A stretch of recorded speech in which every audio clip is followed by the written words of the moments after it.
As a young child, I was shy and quiet. I kept to myself and only talked to a few friends.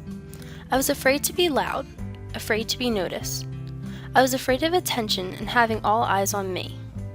Some may think that I am still that shy little girl, and in a way, I guess I am, because she will always be a part of me.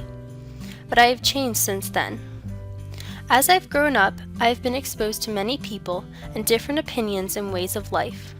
My life experiences and the knowledge that I've acquired along the way have made me a more accepting and open-minded person than I was before. Change is necessary in life. In life, things are constantly changing and evolving. How humans view the world itself is always changing. It is our life experiences that change who we are and how we think and act. In the novel Beloved, Denver is very isolated from the outside world. She spent all of her time at 124. When Beloved came to 124, things began to drastically change within the atmosphere. Beloved began to eat very well.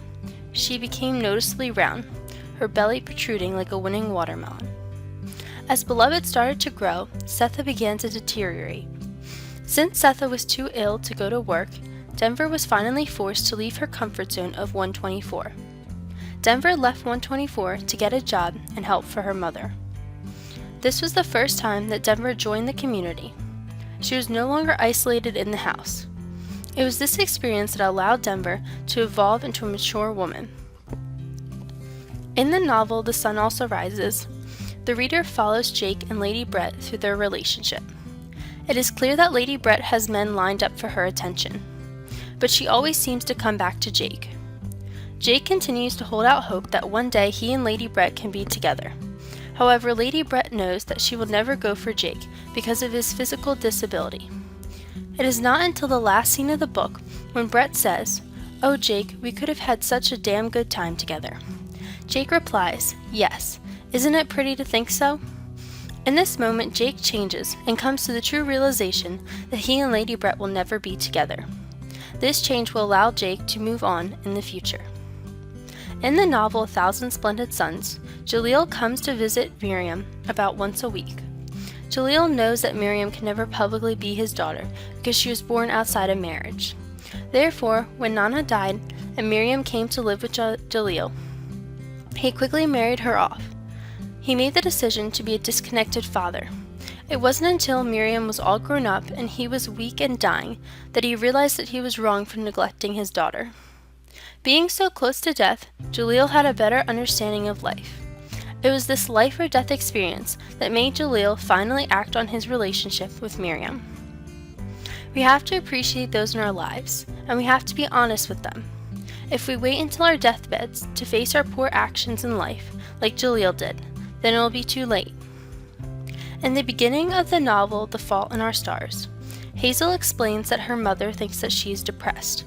And Hazel doesn't deny that fighting cancer and handling her inevitable death is enjoyable. However, instead of trying to uplift herself, Hazel chooses to stay home, watching TV and avoiding society. Hazel hates the fact that her mother forces her to attend support group until she meets the optimistic Gus. Hazel and Gus connect immediately, sharing the struggle of battling cancer, other interests, and favorite books. By the end of the novel, Hazel learns about love, trust, friendship, life, and death. Hazel learns what is worth living for and what isn't. Hazel's experience and relationship with Gus changes how she views life. Without this experience and knowledge that Hazel gained, she wouldn't have learned to live her life to the fullest. I have also learned. I left my comfort zone and met new people and made new friends. I've learned to forgive. I've learned to accept the ups and downs in life and to truly enjoy what life has to offer me. In the past, I would have let the negativity get to me and keep me down, but not anymore. It is my family, friends, and life experiences that have shaped me and changed me into the person who I am today. I have learned to surround myself with a wide variety of friends instead of just a few people like before. People have the power to change. Throughout life we grow, we change, and we evolve. Change allows us to learn more about ourselves. The changes that I have made in my life have made me a happier person. How I view the world, the people around me, and most importantly, how I view myself has changed. Change is necessary, yet positive. This I believe.